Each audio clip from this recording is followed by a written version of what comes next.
નમસ્કાર વિદ્યાર્થી મિત્રો, આજે આપણે 15મું ચેપ્ટર સ્ટાર્ટ કરીએ છીએ, વનસ્પતિ વૃદ્ધિ અને વિકાસ. તો વનસ્પતિ વૃદ્ધિ અને વિકાસના એમસીક્યુ ની શરૂઆત કરીએ તો પહેલો એમસીક્યુ, નીચેની આકૃતિ એક દિવસમાં બે પર્ણોની વૃદ્ધિ દર્શાવે છે. એટલે આ બે પર્ણો છે, પર્ણ એ અને પર્ણ બી. તો પર્ણ એ અને પર્ણ બી આ બે અલગ અલગ પર્ણો છે. જો એજીઆર એટલે એક્ચ્યુઅલ ગ્રોથ રેટ, ગુજરાતીમાં નિરપેક્ષ વૃદ્ધિ દર, એટલે એકમ સમયમાં પ્રતિ એકમ સમયમાં થતી કુલ વૃદ્ધિને આપણે નિરપેક્ષ વૃદ્ધિ કહીએ. કે ભાઈ એક દિવસમાં એક વનસ્પતિનું પર્ણ 5 સેન્ટીમીટર સ્ક્વેર વૃદ્ધિ પામે છે તો તેને નિરપેક્ષ વૃદ્ધિ કહેવાય. એક અઠવાડિયામાં એક વનસ્પતિનું મૂળ 10 સેન્ટીમીટર વૃદ્ધિ પામે છે તો તેને નિરપેક્ષ વૃદ્ધિ કહેવાય. એટલે પ્રતિ એકમ સમયમાં એટલે કે આપેલ ચોક્કસ સમયમાં થતી વૃદ્ધિને નિરપેક્ષ વૃદ્ધિ દર કહેવાય, એજીઆર કહેવાય. અને આરજીઆર એટલે સાપેક્ષ વૃદ્ધિ દર, એટલે કે આ પર્ણ એ છે એની સાપેક્ષે પર્ણ બી ની વૃદ્ધિની ટકાવારી કેટલી છે. તો સાપેક્ષ વૃદ્ધિ દર આરજીઆર, રિલેટિવ ગ્રોથ રેટ, આકૃતિમાં દર્શાવ્યા મુજબ છે. તો સાચો વિકલ્પ પસંદ કરો. સાચો વિકલ્પ પસંદ કરો એટલે આપણે વિકલ્પ નથી લખેલા અહીં, પણ આપણે ગણતરી કરવાની છે. તો ફરી એકવાર, નીચેની આકૃતિ એક દિવસમાં બે પર્ણોની વૃદ્ધિ દર્શાવે છે. જો એજીઆર એટલે કે નિરપેક્ષ વૃદ્ધિ દર અને આરજીઆર એટલે કે સાપેક્ષ વૃદ્ધિ દર આકૃતિમાં દર્શાવ્યા મુજબનો છે તો તેની એજીઆર અને આરજીઆર ની ગણતરી કરવાની છે. તો એજીઆર તો હમણાં આપણે વાત કરી કે પ્રતિ એકમ સમયમાં થતી કુલ વૃદ્ધિ છે. એટલે વનસ્પતિના કોઈ પણ અંગની એજીઆર ની ગણતરી આપણે કરવી હોય તો અંતિમ વૃદ્ધિ માઈનસ પ્રારંભિક વૃદ્ધિ. તો પર્ણ એ માટે આપણે એજીઆર ની ગણતરી કરવી છે. તો પર્ણ એ માટે આપણે એજીઆર ની ગણતરી કરીએ તો અંતિમ વૃદ્ધિ માઈનસ પ્રારંભિક વૃદ્ધિ. તો અંતિમ વૃદ્ધિ છે 10 સેન્ટીમીટર સ્ક્વેર છે અને પ્રારંભિક વૃદ્ધિ છે 5 સેન્ટીમીટર સ્ક્વેર છે. તો અંતિમ વૃદ્ધિ 10 સેન્ટીમીટર સ્ક્વેર અને પ્રારંભિક વૃદ્ધિ 5 સેન્ટીમીટર સ્ક્વેર છે. એટલે એજીઆર ઇઝ ઇક્વલ ટુ અંતિમ વૃદ્ધિ માઈનસ પ્રારંભિક વૃદ્ધિ. તો અંતિમ વૃદ્ધિ 10 centimetre square minus 5 centimetre square, એટલે આ તફાવત આવ્યો 5 સેન્ટીમીટર સ્ક્વેર. તો પર્ણ એ માટે એજીઆર 5 સેન્ટીમીટર સ્ક્વેર છે. હવે આરજીઆર ની વાત કરીએ તો આરજીઆર નું સૂત્ર આપણી ટેક્સ્ટ બુકમાં નથી, એટલે આ સૂત્ર તમારે અલગથી યાદ રાખવાનું, આઉટ ઓફ ટેક્સ્ટ બુક છે. તો આરજીઆર એટલે આપેલ સમયમાં થતી વૃદ્ધિ અપોન પ્રારંભિક વૃદ્ધિ ઇન્ટુ 100, ટકાવારીમાં મેળવીએ એટલે 100 એ ગુણાકાર કર્યો. તો આરજીઆર ઇઝ ઇક્વલ ટુ આપેલ સમયમાં થતી વૃદ્ધિ અપોન પ્રારંભિક વૃદ્ધિ ઇન્ટુ 100. તો પર્ણ એ માટે આપેલ સમયમાં થતી વૃદ્ધિ એટલે પર્ણ એ માટેની વૃદ્ધિ છે 5 સેન્ટીમીટર સ્ક્વેર થઈ. એક દિવસમાં પર્ણ એ છે કે 5 સેન્ટીમીટર સ્ક્વેર જેટલી વૃદ્ધિ પામે છે. છેદમાં પ્રારંભિક વૃદ્ધિ, તો પ્રારંભિક વૃદ્ધિ પણ 5 સેન્ટીમીટર સ્ક્વેર પર્ણ એની હતી. પર્ણ એની પ્રારંભિક વૃદ્ધિ છે એ પણ 5 સેન્ટીમીટર સ્ક્વેર છે. તો 5 centimetre square upon 5 centimetre square into 100 એટલે 5 અપોન 5 ઇઝ ઇક્વલ ટુ 1 એટલે 100%. એટલે પર્ણ એ માટે આરજીઆર એટલે કે સાપેક્ષ વૃદ્ધિ દર 100% થયો. તો પર્ણ એ માટે એજીઆર 5 સેન્ટીમીટર સ્ક્વેર અને આરજીઆર 100%. એટલે જે ઓપ્શનમાં આપણે અહીંયા ખોટા ઓપ્શન નથી લખેલા, એટલે જે ઓપ્શનમાં પર્ણ એ માટે એજીઆર એટલે કે નિરપેક્ષ વૃદ્ધિ દર 5 સેન્ટીમીટર સ્ક્વેર અને આરજીઆર એટલે કે સાપેક્ષ વૃદ્ધિ દર 100% હોય એ વિકલ્પ પસંદ કરવામાં આવે. હવે પર્ણ બી માટે એજીઆર તો એજીઆર એટલે આપણને ખબર છે અંતિમ વૃદ્ધિ માઈનસ પ્રારંભિક વૃદ્ધિ. તો પર્ણ બી ની અંતિમ વૃદ્ધિ આ તૂટક લાઈન થી દર્શાવેલ છે, ડોટેડ લાઈન થી દર્શાવેલ છે, 55 સેન્ટીમીટર સ્ક્વેર છે. તો પર્ણ બી માટેની અંતિમ વૃદ્ધિ 55 સેન્ટીમીટર સ્ક્વેર છે. માઈનસ પ્રારંભિક વૃદ્ધિ, તો પર્ણ બી ની પ્રારંભિક વૃદ્ધિ 50 સેન્ટીમીટર સ્ક્વેર છે. તો 55 centimetre square minus 50 centimetre square is equal to 5 centimetre square. સીધો જવાબ લખી નાખેલો છે અહીંયા. તો સીધો જવાબ લખ્યો છે કે એજીઆર પર્ણ બી માટે is equal to 5 centimetre square.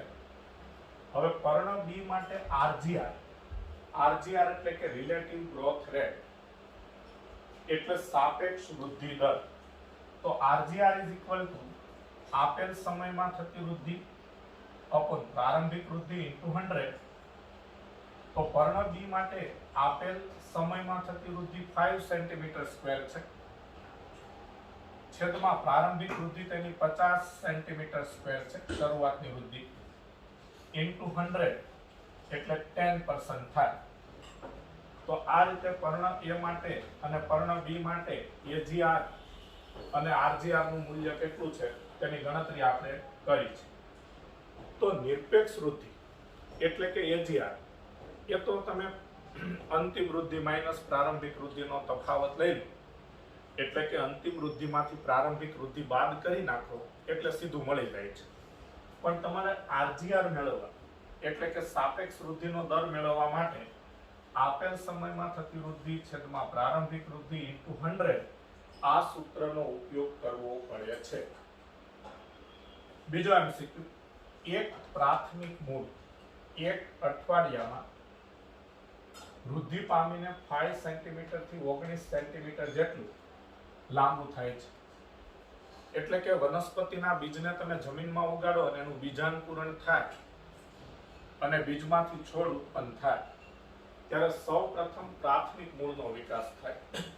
એટલે બીજના ભ્રૂણમૂળમાંથી પ્રાથમિક મૂળનું નિર્માણ અને પછી એ પ્રાથમિક મૂળ વૃદ્ધિ પામી અને જમીનમાં અંદર ઊંડું દાખલ થાય.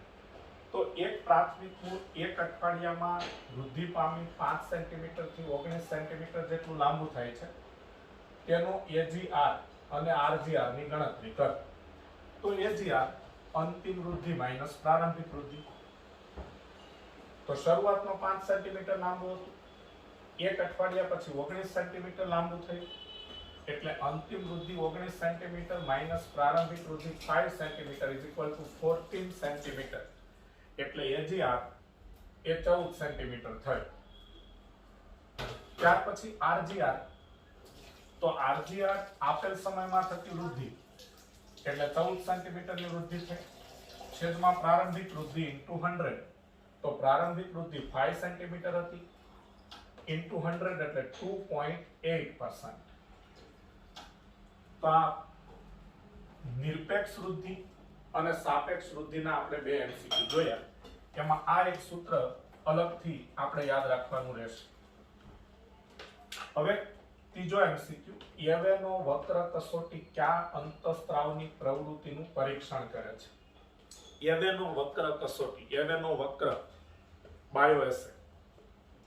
આ એવેનો વક્ર એ શબ્દ આપણી ટેક્સ્ટ બુકમાં નથી, એનસીઈઆરટી ની બુકમાં નથી, પણ આગળ નીટ 2013 માં એટલે કે આગળ એક વર્ષમાં એ પૂછાઈ ગયેલ છે. નીટની એક પરીક્ષામાં આ એમસીક્યુ પૂછાઈ ગયેલો છે. એટલે એવેનો વક્ર કસોટી કયા અંતઃસ્ત્રાવની પ્રવૃત્તિનું પરીક્ષણ કરે છે? તો 4 ઓપ્શન આપેલા છે, ઓક્સિન, જિબ્રેલિન, સાઇટોકાઇનિન અને ઇથિલિન. તો જવાબ આવશે એ, ઓક્સિન. હવે એવેનો વક્ર કસોટી છે એ ઓક્સિન અંતઃસ્ત્રાવની પ્રવૃત્તિ દર્શાવે છે. એ સંશોધન એફ.ડબલ્યુ. વેન્ટ નામના વૈજ્ઞાનિકે જ કરેલું, જેમણે ઓક્સિનની શોધ કરેલી. તો એવેનો વક્ર નામની કસોટી આ એફ.ડબલ્યુ. વેન્ટ નામના વૈજ્ઞાનિકે કઈ રીતે કરેલ? તો એની જે આકૃતિઓ દોરેલી છે, આ એવેનો વક્ર કસોટી દર્શાવતી આકૃતિઓ છે, એ આપણી ટેક્સ્ટ બુકમાં આપેલી છે. તો આ આકૃતિઓ આપણી ટેક્સ્ટ બુકમાં 247 247 નંબરના પેજ પર આપેલી છે. પણ આ એવેનો વક્ર કસોટી આપણે કઈ રીતે સમજી શકીએ?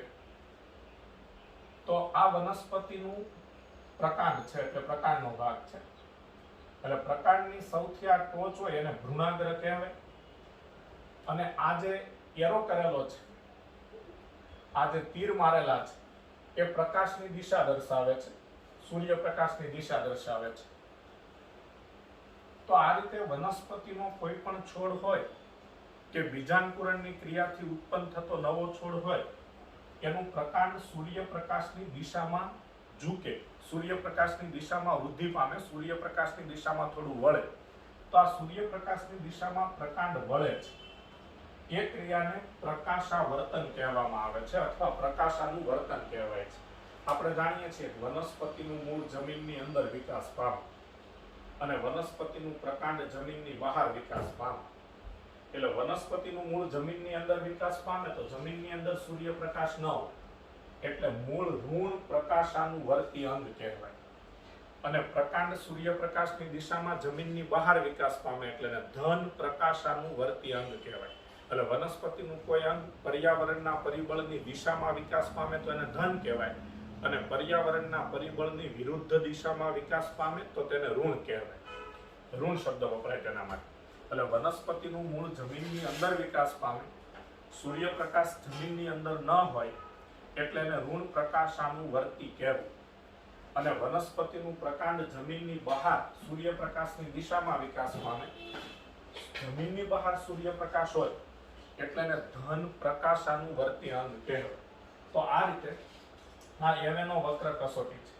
તો એમાં આ પ્રકાંડ છે, પ્રકાંડની ટોચ કે જેને પ્રરોહાગ્ર કહેવાય અથવા આદિસ્કંદ કહેવાય, એને સૂર્યપ્રકાશ મળે એટલે એ દિશામાં એ વળાંક લે છે, એને પ્રકાશાનુવર્તન કહેવાય. વનસ્પતિનું અંગ પ્રકાશની દિશામાં વળાંક લે, પ્રકાશની દિશામાં વળે તેને પ્રકાશાનુવર્તન કહેવાય.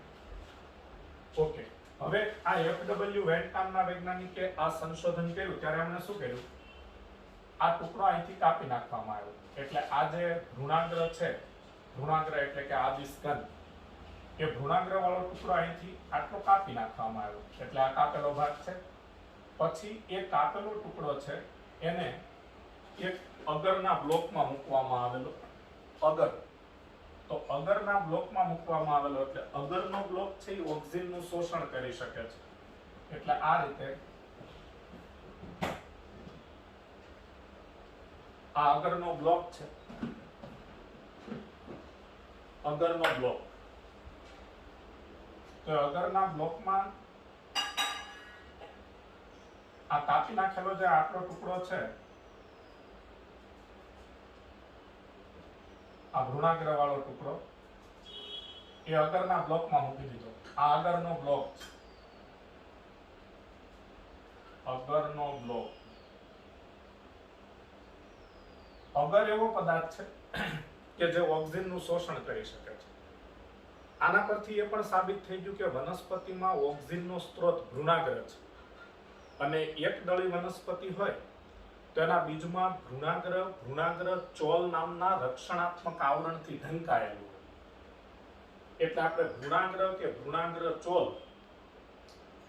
ચોલ એક દળીના બીજમાં હોય તો એક દળીના બીજમાં ભ્રૂણાગ્ર ચોલ હોય જે ભ્રૂણાગ્રનું રક્ષણ કરે છે, ભ્રૂણાગ્રને ઢાંકતું આવરણ છે. તો એ ભ્રૂણાગ્ર કે ભ્રૂણાગ્ર ચોલમાંથી ઓક્સિન નામનો અંતઃસ્ત્રાવ ઉત્પન્ન થાય છે. એટલે ઓક્સિનનો સ્ત્રોત એ ભ્રૂણાગ્ર અથવા ભ્રૂણાગ્ર ચોલ છે. ઓકે, તો આ રીતે અગરના બ્લોકમાં અહીંથી આ કાપેલો ટુકડો આ અગરના બ્લોકમાં મૂકી દીધો. અગર છે એ ઓક્સિનનું શોષણ કરી લે છે. પણ અહીંયાથી ભ્રૂણાગ્ર વાળો ઉપરનો છેડો એટલે કે આટલો ભાગ કાપી નાખ્યો અને હવે એને જ્યારે પ્રકાશ મળે છે, આ જે એરો મારેલો છે આ પ્રકાશની દિશા દર્શાવે છે. તો આટલો ઉપરથી ટુકડો કાપી નાખ્યા પછી એને પ્રકાશ મળે છે તો હવે પ્રકાશની દિશામાં નહીં વળે, પ્રકાશની દિશામાં ઝૂકશે નહીં, કારણ કે ઓક્સિન ઉત્પન્ન કરતો ભાગ કટ કરી નાખ્યો છે. અને ઓક્સિનને કારણે જ વનસ્પતિનું અંગ પ્રકાશની દિશામાં વળે છે, એટલે કે પ્રકાશાનુવર્તન દર્શાવે છે. પણ આમાં તે પ્રકાશાનુવર્તન નહીં દર્શાવે, કારણ કે ઓક્સિન ઉત્પન્ન કરતો ભાગ ઉપરનો ભ્રૂણાગ્ર વાળો ભાગ કાપી નાખ્યો છે. પછી શું કરવામાં આવ્યું, તો જે અગરના બ્લોકમાં આ કાપેલો ભ્રૂણાગ્ર વાળો ભાગ મૂકવામાં આવ્યો હતો, એટલે ભ્રૂણાગ્રમાંથી ઉત્પન્ન થતા ઓક્સિજનનું શોષણ અગર દ્વારા થઈ ગયું. એ અગરનો બ્લોક, આ અગરનો બ્લોક છે. એ અગરનો બ્લોક આ જે કાપેલો ભાગ હતો એની ઉપર ઢાંકી દેવામાં આવ્યો. હવે અગરનો બ્લોક કાપી દીધેલા ભાગ ઉપર ઢાંકી દેવામાં આવ્યો એટલે હવે શું થશે, હવે જ્યારે એને પ્રકાશ મળે છે ત્યારે એ ભાગ ભ્રૂણાગ્ર વાળો ભાગ, એટલે ભ્રૂણાગ્ર તો નહોતો પણ ઓક્સિજન વાળો ભાગ, અગરનો બ્લોક, આ અગરનો બ્લોક છે એટલે અગરના બ્લોકમાં ઓક્સિજનનું શોષણ થઈ ગયું હતું. એટલે આ ચોથી આકૃતિમાં, આકૃતિ ડી માં આપણને ખ્યાલ આવે છે કે આ પ્રકાંડ આ બાજુ પ્રકાશની દિશા તરફ વળાંક લે છે, એટલે કે પ્રકાશાનું વર્તન દર્શાવે છે. તો આ શું સાબિતી આપે છે, આના પરથી શું વિચારી શકાય?